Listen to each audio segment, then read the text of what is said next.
കഴിഞ്ഞ ദിവസം എൻ്റെ അടുത്ത് ഒരു ഒരാള് എൻ്റെ അടുത്തൊരു സംസാരത്തിന്റെ പേരിൽ പറഞ്ഞൊരു കാര്യമാണ്. ആൾക്ക് നല്ലൊരു ഫാമിലി ബാക്ക്ഗ്രൗണ്ട് ഉണ്ട്, കുറേ ഫ്രണ്ട്സ് ഉണ്ട്, ആള് വർക്കിംഗ് ആണ്, ധാരാളം കൊളീഗ്സ് ഉണ്ട്. പക്ഷേ ആളുടെ മനസ്സിലുള്ള എന്തോ ഒരു വിഷമം, അത് ഒരാളോടും പറയാനായിട്ട് സാധിക്കുന്നില്ല എന്നുള്ള ഒരു പരിഭവം ആൾ ഷെയർ ചെയ്തു.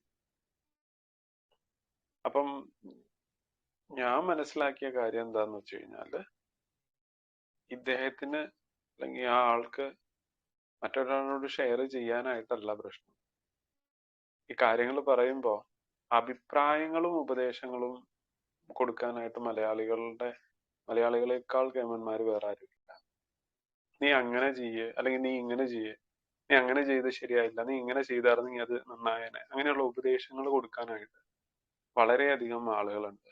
പ്രത്യേകിച്ചും നമ്മുടെയൊക്കെ പല മോട്ടിവേഷൻ വീഡിയോസിലും നിങ്ങൾ ഇങ്ങനെ ചെയ്തു കഴിഞ്ഞാൽ ഇങ്ങനെയാവും, നിങ്ങൾ ഇങ്ങനെ ചെയ്തു കഴിഞ്ഞാൽ ഇങ്ങനെയാവും, അങ്ങനെ ഉള്ള രീതിയിലാണ് മോട്ടിവേഷൻ സ്പീക്കേഴ്സ് പോലും അവരുടെ അഭിപ്രായങ്ങൾ രേഖപ്പെടുത്തുന്നത്.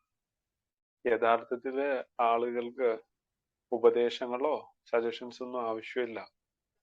ആകെ വേണ്ടത് അവർക്ക് ആ ഒരു വിഷമഘട്ടത്തില് അവരുടെ ആ ഒരു മെന്റലി അവർ അനുഭവിക്കുന്ന ആ ഒരു സ്ട്രെയിൻ, അത് കേൾക്കാനായിട്ട് ഒരാളെയാണ് ആവശ്യം.